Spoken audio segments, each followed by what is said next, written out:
বোকা হয়ে গেছি। পাঞ্জাবি 1 লাখ টাকা, শাড়ি 2.5 লাখ 3 লাখ টাকা, খুব বেশি গিফট পাই না। তো বাস্তব কথা, অনেকে প্রশ্ন করে বিএনপি কি হতাশ? বিএনপি আজকে আজকের এই ভিডিওটা অত্যন্ত গুরুত্বপূর্ণ। আজকের এই ভিডিওর মাধ্যমে আপনাদেরকে 3টা ভিডিও ক্লিপ দেখাবো। আর প্রথম ভিডিওতে আপনাদেরকে দেখানোর চেষ্টা করব রুমিন ফারহানা। এই ব্যারিস্টার রুমিন ফারহানা তিনি টক শোতে একটা বক্তব্য দিয়েছে, যে বক্তব্য নিয়ে সোশ্যাল মিডিয়াতে এখন ব্যাপক পরিমাণ আলোচনা এবং সমালোচনা হচ্ছে। সেই সাথে বিএনপির আরেকজন নেতা এমন কঠোর কিছু কথা বলেছে, যেই কথাগুলো আওয়ামী লীগের জন্য একেবারে পুরো গুরুতর বিরোধী। সেই সাথে মির্জা ফখরুল ইসলাম আলমগীর সাহেব তিনি অনেক কিছু গুরুত্বপূর্ণ কথা বলেছেন একটা সেমিনারে, সেই কথাগুলো শোনাবো। পুরো ভিডিওটি কন্টিনিউ করেন, তাহলে এই ভিডিওর মাধ্যমে অনেক কিছু জানতে পারবেন। 1 লাখ টাকা, শাড়ি 2.5 লাখ 3 লাখ টাকা, খুব বেশি গিফট পাই না। সুন্দর লাগছে দেখতে, ঈদের একটা আমেজ আপনাকে দেখে আমরা বোধ করছি। ঈদ মানে আপনার কাছে কি? ঈদ মানে আমার কাছে এক সময় ছিল আনন্দ, খুবই আনন্দ। এখন অনেকটাই দায়িত্বে পরিবর্তিত হয়ে গেছে। আমার ছোটবেলাটা যখন ঈদ আসতো, ঈদ তো আসলে মনে হয় ঈদের দিনটা না তার অনেক আগে থেকে ঈদ শুরু হয়ে যেত। এবং আজকে যেমন ঢাকায় ভয়ানক ট্রাফিক, শপিংয়ে যাওয়াটাও এক ধরনের ঝক্কির মতো মনে হয়। আমরা বেশিরভাগই অনলাইনে ট্রাই করি সেরে ফেলতে। তখন তো আসলে সেরকম ছিল না। তখন ছিল ইফতারের পরে আব্বা, আম্মা, আমরা 3 জন মিলে বের হব জিনিস কিনতে, এবং আমাদের ঈদের আনন্দটা শুরু হয়ে যেত ঈদের মাসখানেক আগে থেকেই। আর রোজার এক একটা দিন আমি গুনতে থাকতাম ঈদ কবে আসবে। সেই জন্যে ঈদ যেদিন মানে সকালবেলা আমরা পরিবারের 3 জন সদস্য, আমি, মা, বাবা নামাজ পড়ে আসার সাথে সাথেই দেখা যেত যে বাসায় আরো মেহমানরা চলে এসছেন। মানে আম্মা টিচার্স ট্রেনিং কলেজের প্রিন্সিপাল ছিলেন, তো ওনার কালিগরা, তাদের ছেলে মেয়েরা, বাচ্চারা, যেহেতু প্রিন্সিপালের কোয়ার্টারেই থাকতাম, সো আশেপাশে বাসার সব আমার বন্ধু বান্ধবরাই তারা সব চলে আসতেন সকাল সকাল। সারাদিন কিভাবে কেটে যেত বুঝতাম না। এবং ঈদের জামা লুকিয়ে রাখা, ঈদের জুতাটা লুকিয়ে রাখা, ঈদের জন্য একটা ইভেন সাবানটাও নতুন হতে হবে, শ্যাম্পুটাও নতুন, মানে হতে যেন ঈদের সব কিছু নতুন হতে হবে। এই জিনিসটা পুরোই হারিয়ে গেছে এখন মনে হয় ঈদ আচ্ছা এসছে, এখন দায়িত্ব অনেক, সবকিছুই এখন মনে হয় যে দায়িত্বের মতো, এটা কিনতে হবে সেটাও দায়িত্ব, ওকে ওটা দিতে হবে সেও দায়িত্ব, সবই দায়িত্ব। কতগুলি শাড়ি জামা কাপড় ঈদে গিফট পান? খুব বেশি গিফট পাই না। 1, 2, 3 ঢাকায় জমি জিতে নিন 100% ক্যাশব্যাক সহ 20 কোটি টাকার পুরস্কার। ছোটবেলা অনেক পেতাম, যদিও ছোটবেলা আত্মীয় স্বজন, পাড়া প্রতিবেশী অনেক গিফট হয়ে যেত। এখন আর অত হয় না, তাও পাই, অনেক পাই। এখন নাকি মেয়েদের শাড়ির দাম 6 লাখ 7 লাখ 10 লাখ টাকা দিয়ে পাওয়া যায়। হ্যাঁ, আমি কত টাকার সর্বোচ্চ শাড়ি কিনেছেন? আমার সর্বোচ্চ শাড়ি কিনেছি আমি 8,000 টাকা দিয়ে, জামদানি। 8,000 টাকা দিয়ে জামদানি, হ্যাঁ, অনলাইন। এ যাবৎকালে সর্বোচ্চ কেনা এটা? না, এ যাবৎকালে না, এই ঈদে। আচ্ছা। কিন্তু আমি গিফট কেনার জন্য একটু বের হয়েছিলাম। আমার নিজের শপিং আমি সব অনলাইনে করেছি, কিন্তু সব তো আসলে মানুষকে যেগুলো দেবো, সাইজের ব্যাপার আছে, এই ব্যাপার আছে, ওই ব্যাপার আছে, তো একটু গিয়েছি বাইরে। আমি বোকা হয়ে গেছি।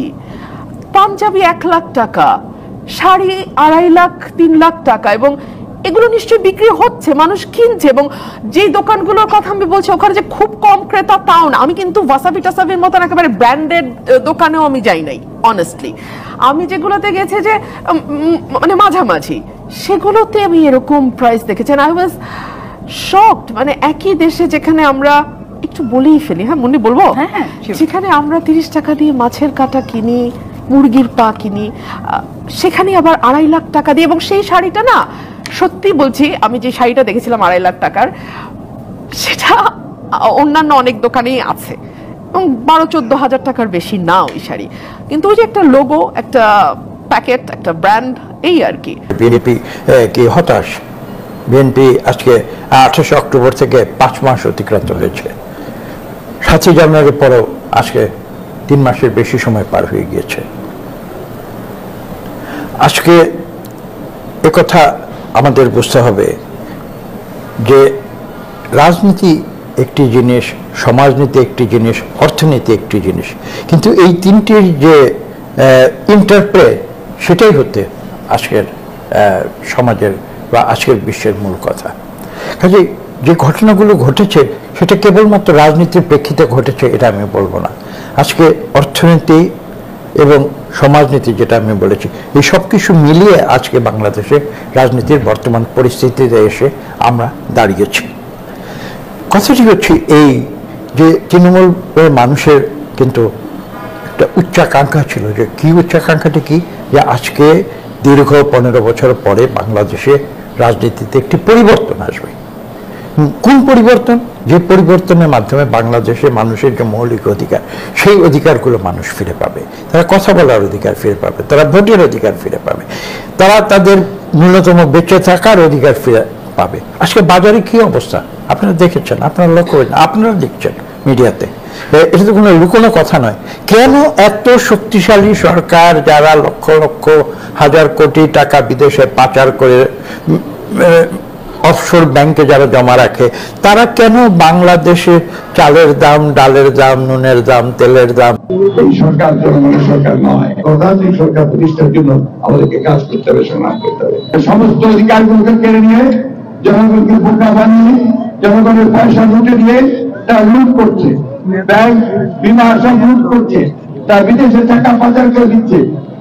এত বড় বড় কথা বলে, পত্র পত্রিকায় পুলিশের সাবেক আইজি সম্পর্কে যে সমস্ত গল্প বেরিয়েছে, সত্য কথা, সেগুলো হাজার হাজার কোটি টাকা মালিক তারা।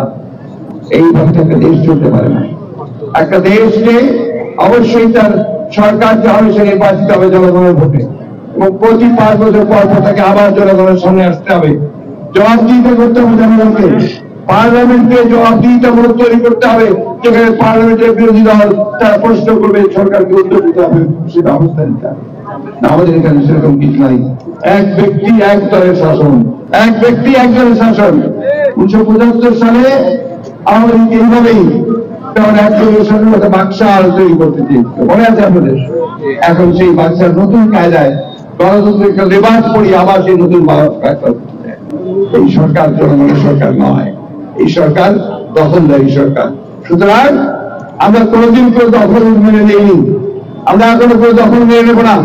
আমরা একটা স্বাধীন জাতি, স্বাধীনভাবে বাঁচতে চাই। আমরা সেই স্বাধীনতার দাবি নিয়ে আমরা আজকে সব আন্দোলন করছি, সংগ্রাম করছি।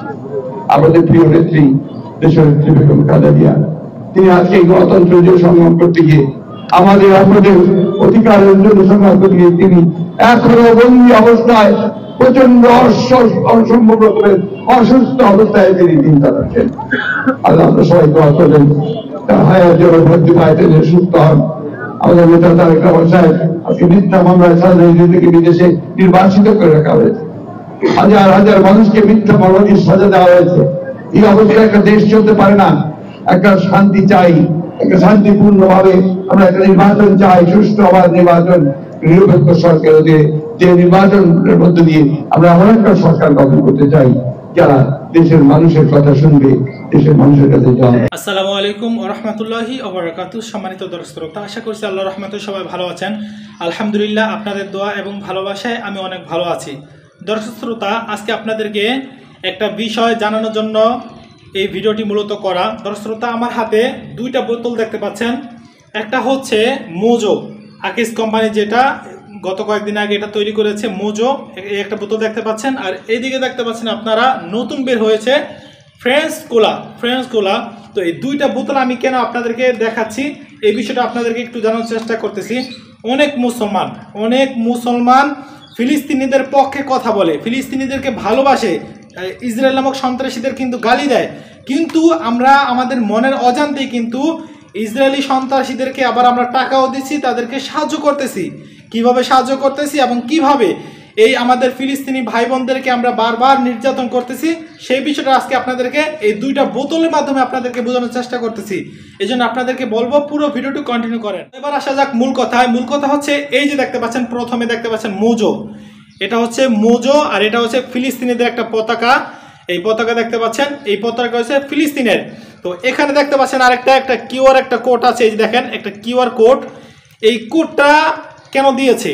এই কোডটার মাধ্যমে এটাই বুঝিয়েছে যে ফিলিস্তিন যে আছে, নির্যাতিত ফিলিস্তিন, সেই ফিলিস্তিন কিন্তু এখন এই মুহূর্তে কতটা অসহায়, তাদের উপর কি পরিমাণ বর্বর নির্যাতন করতেছে জালেমগুলো, অর্থাৎ ইসরায়েলি সন্ত্রাসীগুলো কি পরিমাণ সেই ফিলিস্তিন ভাই বোনদের উপর অত্যাচার জুলুম করতেছে, সেটা সবাই কম বেশি জানেন। তো আমার কথা হচ্ছে, আপনি যদি একটা মোজো খান, এই যে মোজোকে ঢোক দেন, আপনি যদি একটা বোতল কিনেন, দোকান থেকে অর্থাৎ মজু কিনেন তাহলে কিন্তু 1 টাকা করে আপনি ফিলিস্তিনে দিচ্ছেন। হ্যাঁ দর্শক, ঠিকই শুনতে পাচ্ছেন, আপনি যদি একটা মজু কিনেন তাহলে সাথে সাথে ফিলিস্তিনি ভাই এবং বোনেরা কিন্তু 1 টাকা করে পেয়ে যায়। কিভাবে পেয়ে যায়, সেটা কিভাবে পায়, সেটা আপনি কিভাবে বুঝবেন, সেটা এভাবে বুঝবেন। এই যে দেখতে পাচ্ছেন একটা কিউআর কোড, এই কিউআর কোডটা আপনার সাথে সাথে আপনার মোবাইলে নেট থাকা অবস্থায় আপনি কিউআর কোডে এখানে ধরবেন, ধরার পর সাথে সাথে দেখবেন আপনাকে গুগলে নিয়ে যাবে।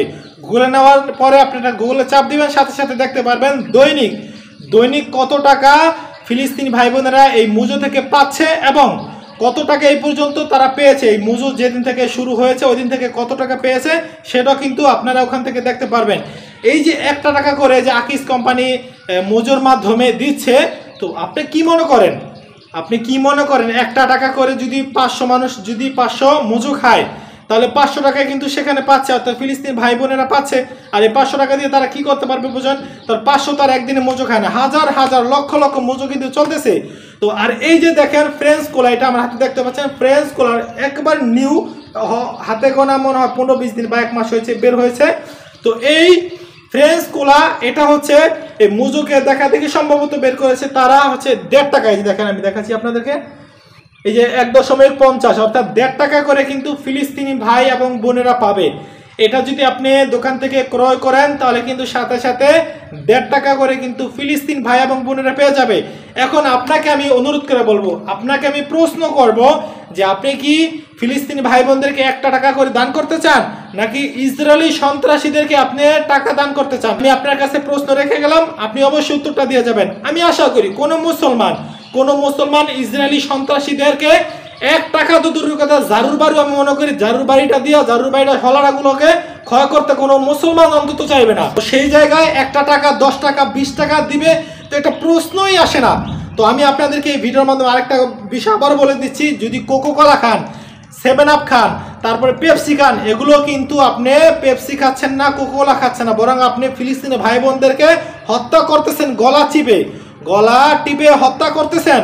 কিভাবে হত্যা করতেছেন? এই যে কোকো কোলা বলেন, তারপর 7 আপ বলেন, তারপরে পেপসি বলেন, এই জাতীয় অনেকগুলো আছে, এগুলো সম্পূর্ণ কিন্তু ইসরায়েলিদের প্রোডাক্টস, এগুলো কিন্তু ইসরায়েলিদের, এগুলো প্রত্যেকটা পানীয় কোলা, এগুলো কিন্তু এই যে 2টা বাদ, এগুলো কথা না, মানে কোকো কোলা, 7 আপ, তারপরে পেপসি, এগুলো কিন্তু ইসরায়েলিদের মূল টাকার যে উৎস, সেই উৎস কিন্তু এগুলো দিয়ে, আর এগুলো আমরা ঢোক ঢোক করে সুন্দরভাবে খাচ্ছি, আর সেই টাকা দিয়েই লাভের অংশ দিয়ে অংশ দিয়ে আমার ফিলিস্তিন ভাই বোনদেরকে বুকের উপর গুলি মারতেছে।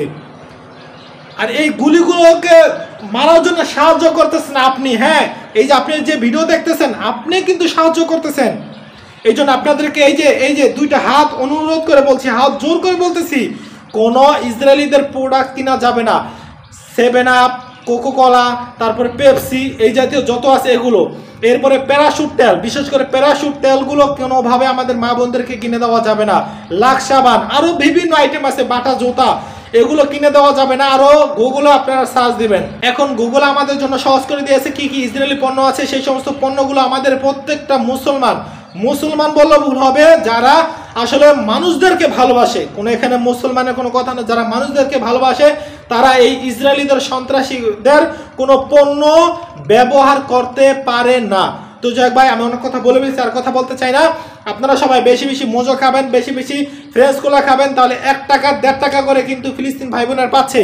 তো আমি আজকেও দেখলাম প্রায় তারা 10,000 কোটি টাকার মতো অলরেডি এই মুজো থেকে ফিলিস্তিনি ভাই এবং বোনেরা কিন্তু পেয়ে গেছে। তো 10,000 কোটি টাকা যদি ফিলিস্তিন ভাই বোনেরা পায়, 10,000 কোটি টাকা, চিন্তা করতে পারেন, 1 টাকা 2 টাকা না, এই মুহূর্তে কিন্তু ফিলিস্তিনি ভাই বোনেরা খাদ্য পর্যন্ত পাচ্ছে না। তারা কি করতেছে জানেন? খাদ্যের জন্য মারা যাচ্ছে। শুধু তাই না, তারা পাতা খাচ্ছে, পাতাও পায় না। অনেক সময় যে পাতা খাবে সেই পাতা পর্যন্ত পায় না।